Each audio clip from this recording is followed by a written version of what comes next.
मगध महाजनपद, जो बिहार में पटना के आसपास का क्षेत्र था, जनपद से महाजनपद बनने के 200 साल में ही मगध सबसे महत्वपूर्ण महाजनपद बन गया था। गंगा और सोन नदी मगध से होकर गुजरती थी। ये नदियां यातायात, जल वितरण और जमीन को उपजाऊ बनाने के लिए बहुत महत्वपूर्ण थी। मगध का एक क्षेत्र जंगल से भरा था। यहां रहने वाले हाथियों को पकड़कर उन्हें प्रशिक्षित करके सेना में काम करने में लगाया जाता था। जंगल से घर, गाड़ियां तथा रथ बनाने के लिए लकड़ी का भी इंतजाम हो जाता था। इस क्षेत्र में लौह अयस्क यानी लोहा बनाने का कच्चा माल की खदानें थी। इससे मजबूत औजार और हथियार बनाए जाते थे। मगध में हर्यंक वंश, जिसे पितृहंता वंश भी कहा जाता है, में दो बहुत ही शक्तिशाली शासक बिंबिसार और अजातशत्रु हुए। अजातशत्रु बिंबिसार का पुत्र था। उसी ने शासन करने के लिए अपने पिता की हत्या की थी और खुद भी अपने पुत्र उदयन के हाथों मारा गया। इसी कारण से इस वंश को पितृहंता वंश कहते हैं। ये शासक अन्य जनपदों को जीतने की हर संभव कोशिश करते थे। महापद्मनंद एक और महत्वपूर्ण शासक था जो नंद वंश से था।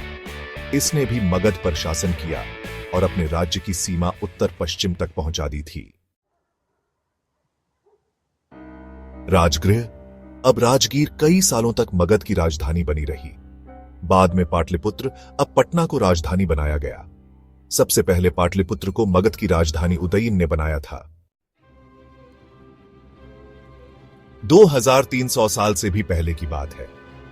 मैसेडोनिया, आज का उत्तरी मैसेडोनिया और ग्रीस के कुछ क्षेत्र का राजा सिकंदर विश्व विजय पर निकला था। उसने पश्चिम एशिया के कुछ राज्य और मिस्र को जीत लिया था और भारतीय उपमहाद्वीप में व्यास नदी के किनारे तक पहुंच गया था, जहां उसका सामना पंजाब क्षेत्र के राजा पोरस से हुआ था। जब उसने मगध की ओर कूच करना चाहा तो उसके सिपाहियों ने इनकार कर दिया। वो इस बात से भयभीत थे कि मगध के पास पैदल, रथ और हाथियों की बहुत बड़ी सेना है।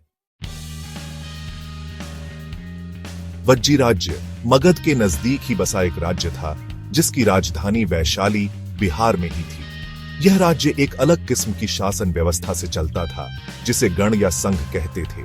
गण या संघ में कई राजा होते थे। सभी विभिन्न अनुष्ठानों को एक साथ करते थे। वो हर समस्या का समाधान आपस में सभा, बातचीत, बहस और वाद विवाद के जरिए निकालते थे। शत्रु के आक्रमण का भी मिलकर जवाब देते थे।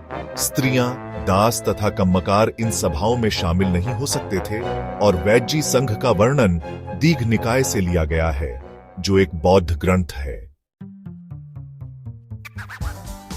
इसमें बुद्ध के व्याख्यान दिए गए हैं और इसे करीब 2300 साल पहले लिखा गया।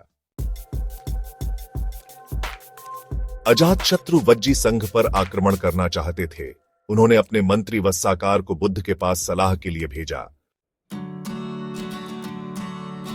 बुद्ध ने मंत्री से पूछा, क्या वज्जी संघ सभाएं नियमित रूप से होती है तथा उनमें सभी सदस्य उपस्थित होते हैं? जब उन्हें पता चला कि ऐसा होता है, तब उन्होंने कहा, वज्जी संघ तब तक उन्नति करते रहेंगे जब तक वे पूर्ण और नियमित सभाएं करते रहेंगे, आपस में मिलजुल कर काम करते रहेंगे, पारंपरिक नियमों का पालन करते रहेंगे, बड़ों का सम्मान, समर्थन और उनकी बातों पर ध्यान देंगे।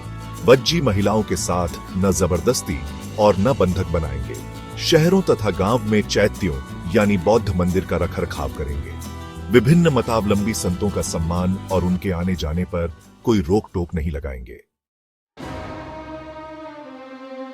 कई शक्तिशाली राजा इन संघों को जितना चाहते थे, फिर भी यह संघ लगभग 1500 साल पहले तक था। गुप्त शासकों ने गण और संघों पर विजय प्राप्त कर अपने राज्य में शामिल कर लिया। इसके बारे में हम चैप्टर 9 में पढ़ेंगे। धन्यवाद।